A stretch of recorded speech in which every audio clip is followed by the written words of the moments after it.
Today's video is brought to you by the good people over at patriotpost.us. They are an excellent source of news, information, op-eds, and all that good stuff.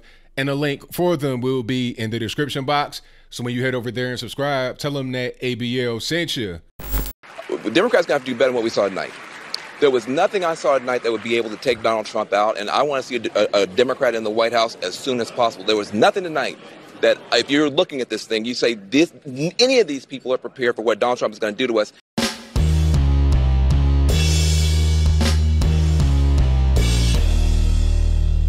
How's everybody doing? My name is Anthony Brian Logan, and today I'll bring you a recap of the most recent 2020 Democratic presidential hopeful debate, this time in Des Moines, Iowa, and the date of that was Tuesday, January 14th, 2020. Now, this is the last debate before the Iowa Caucuses. Okay, so we're right in crunch time.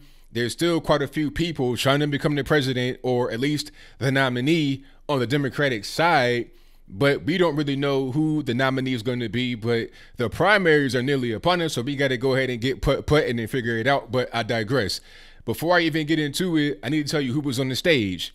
Now, you have 6 candidates that were able to make the criteria to get on stage. There was no Andrew Yang. There was no Deval Patrick. There was no Bloomberg. There may be some others that are still running. I don't even really know. But those that were on the stage include Amy Klobuchar, Tom Steyer, Joe Biden, Pocahontas, Pete Buttigieg, and Bernie Sanders. Now, this debate was pretty boring. I tried to watch it. I tried to put toothpicks in my eyes to keep my eyes open, but I was struggling.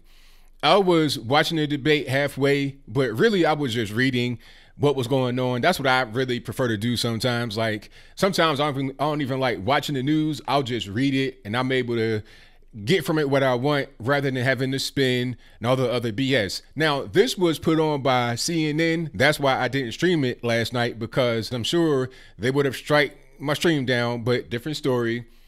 Anyway, some of the candidates on stage got to understand why we on the right say CNN sucks.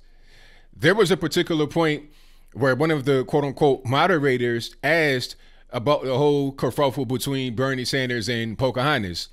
There was a story that came out that said they had a private dinner, and in that dinner, Bernie said that a woman cannot become the president. Now, he denies it, but Warren says it's true. Check this out. Senator Sanders, I do want to be clear here. You're saying that you never told Senator Warren that a woman could not win the election. That is correct. Senator Warren, what did you think when Senator Sanders told you a woman could not win the election? I disagreed. So you see what the quote-unquote moderator did there? She asked Bernie, hey, did you say this? He says, nope, no, I didn't.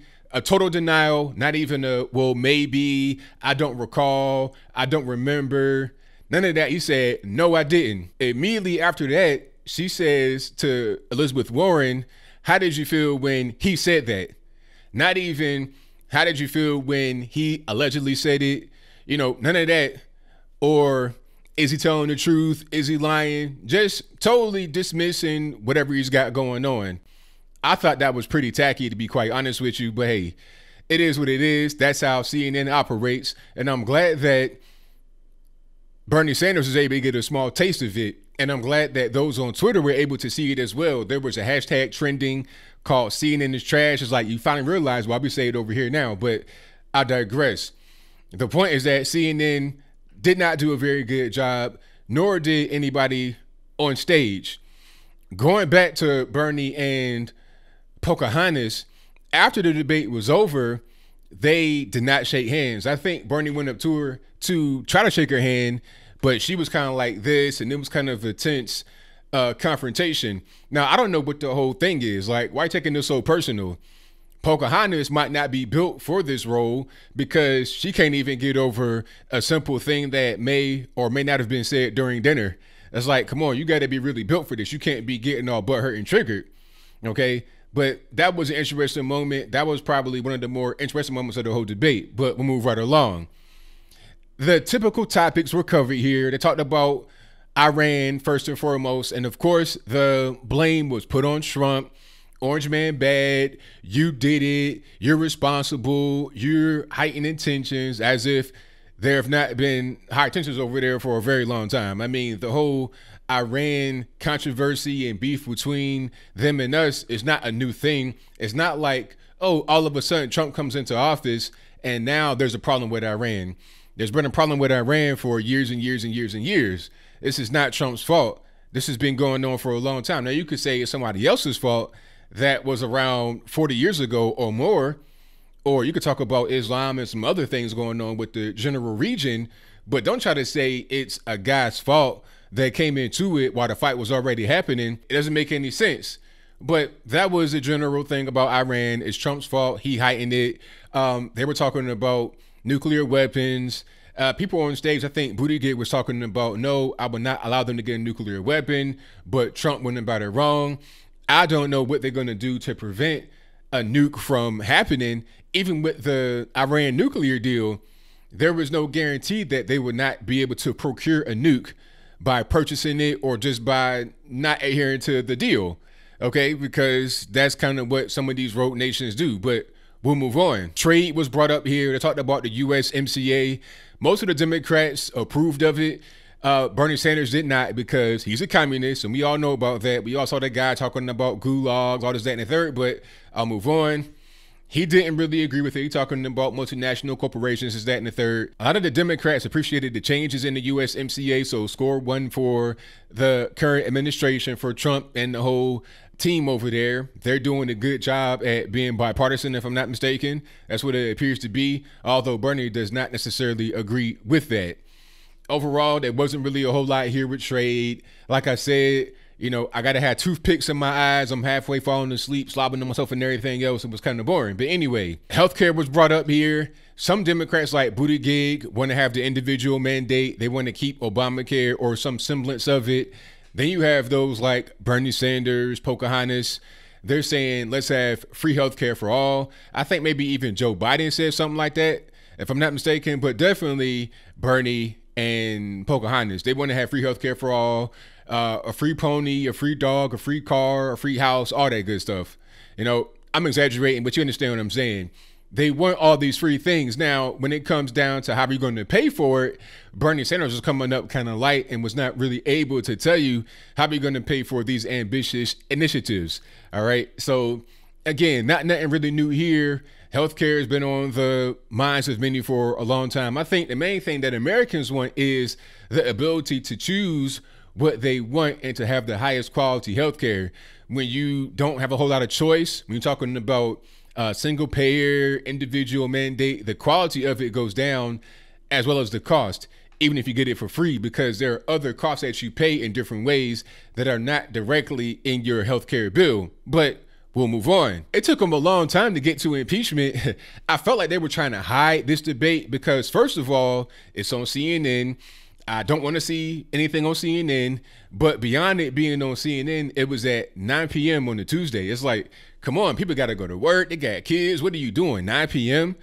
Like, why would you have it on so late? Why not just have it on at 8 or even 7? Why have it be so late? And then you wait until 10:30, a half hour before the whole thing ended, to bring up impeachment. Okay. Now, this whole, basically the whole thing, forever impeached and witnesses, not anything really new here. And quite frankly, by this time, I was pretty much clocked out.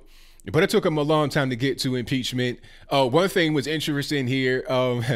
Joe Biden brought up his son, talking about the Republican Party has savaged my surviving son, trying to get sympathy for his son that passed away. Bro, and rest in peace to him. I think he had cancer or something. That's no joke. But it's like, okay, I mean, your son that passed away is not the subject at all. Nobody's talking about Beau Biden. We're talking about Hunter Biden, okay?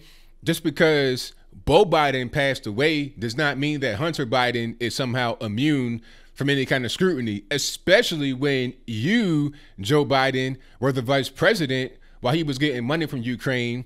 Not only were you the vice president, you were the special envoy to Ukraine during this particular point in time. It looks like you and Hunter were going out there and getting money together on some Robin Hood type stuff.